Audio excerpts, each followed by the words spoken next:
बिस्मिल्लाहिर्रहमानिर्रहीम। जनरल का question number 3 हम स्टार्ट करेंगे और उससे पहले हम दो इस बुक के क्वेश्चन प्रॉब्लम जो है वो सॉल्व कर चुके हैं।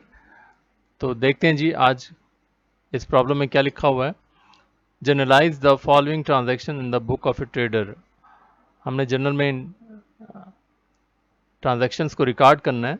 1 अगस्त की लिखा हुआ है, इंट्रोड्यूस कैश 148,000, बिल्डिंग 200,000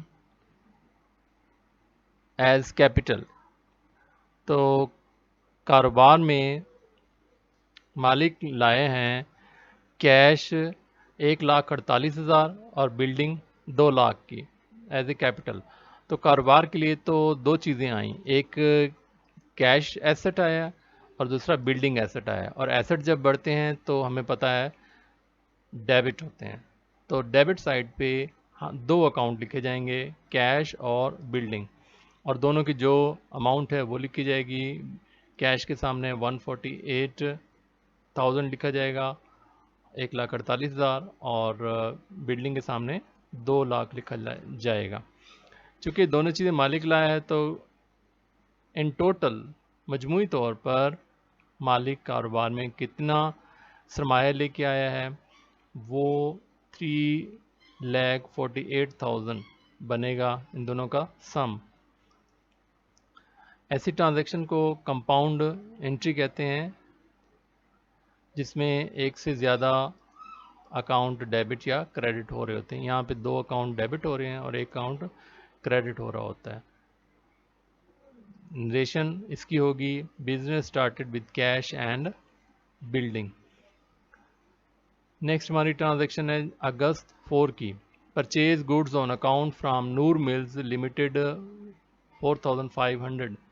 4500 रुपये की नूर मिल्स लिमिटेड से चीज़ें उधार पे ख़रीदी गई हैं और तो परचेज हुई हैं। परचेज कारोबार के एक्सपेंस होते हैं, एक्सपेंस जब बढ़ते हैं तो डेबिट होते हैं। तो परचेज अकाउंट हो गया डेबिट 4,500 से। किससे खरीदी हैं? नूर मिल्स लिमिटेड से। ये हमारे क्रेडिटर्स हैं, क्रेडिटर्स को पैसे वापस करना हमारी लाइबिलिटी होती है। तो लाइबिलिटी जब बढ़ती है तो क्रेडिट होती है। तो नूर मिल्स लिमिटेड लाइबिलिटी हमारी क्रेडिट हो गई 4,500 से। और नरेशन इसकी लिखी जाएगी, गुड्स परचेज ऑन क्रेडिट के उधार पे हमने चीज़ें खरीदी फ्रॉम नूर मिल्स लिमिटेड से।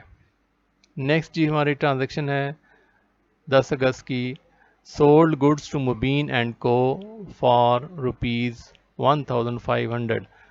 हमने चीज़ें बेची हैं मुबीन एंड को उधार पर।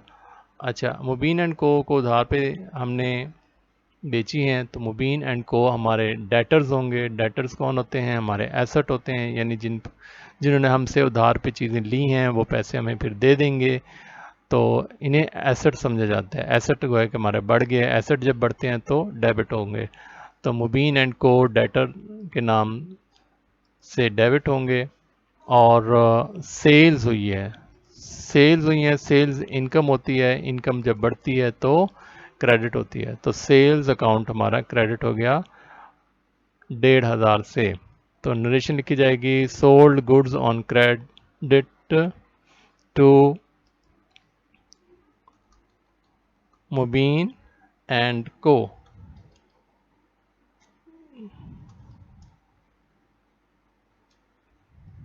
जी, तो ये होगी जी हमारी 10 अगस्त की ट्रांजैक्शन।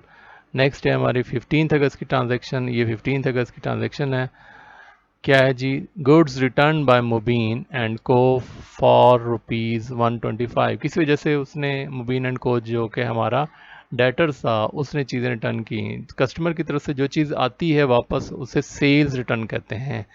सेल्स रिटर्न जो होती है वो कारोबार का हमारा सेल्स का कॉन्ट्रा अकाउंट होता है। सेल्स हमारी इनकम होती हैं, सेल्स जब होती हैं तो इनकम बढ़ती है और क्रेडिट होती है। तो सेल्स क्रेडिट होती है, सेल्स रिटर्न्स उसका कॉन्ट्रा होती है और ये डेबिट होती है। सेल्स रिटर्न हमने डेबिट कर दिया, कितने से? 12500 रुपीज़ से।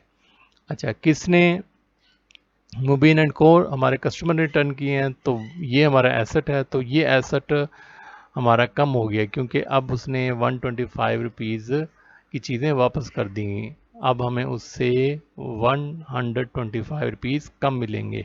एसेट जब बढ़ते हैं तो डेबिट होते हैं, एसेट घटेंगे तो क्रेडिट होंगे। तो मुबीन एंड को हमारा अकाउंट क्रेडिट हो गया 125 रुपीज़ से।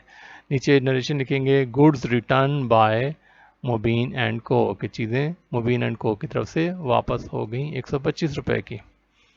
और लास्ट हमारी ट्रांजैक्शन है कि एक्सपेंस हमने पे किया है इंश्योरेंस प्रीमियम के नाम का 330 रुपये का 20 अगस्त को। तो 20 अगस्त डेट आ गई डेट के कॉलम में, और एक्सपेंस हमारा किस नाम का, इंश्योरेंस प्रीमियम के नाम का।